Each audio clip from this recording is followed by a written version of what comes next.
কেউ কাউকে ভালোবাসে বলেনি, কেউ কাউকে নিজের বলে দাবি করেনি।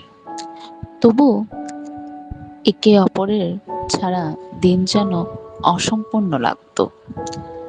রাত জেগে গল্প, অকারণেই হাসি, অকারণেই রাগ, সবকিছুতেই ছিল এক অদ্ভুত অধিকার, যার কোনো নাম ছিল না। হঠাৎ একদিন যে সে সে জিজ্ঞাসা করলো, আমাদের সম্পর্কটার নাম কি?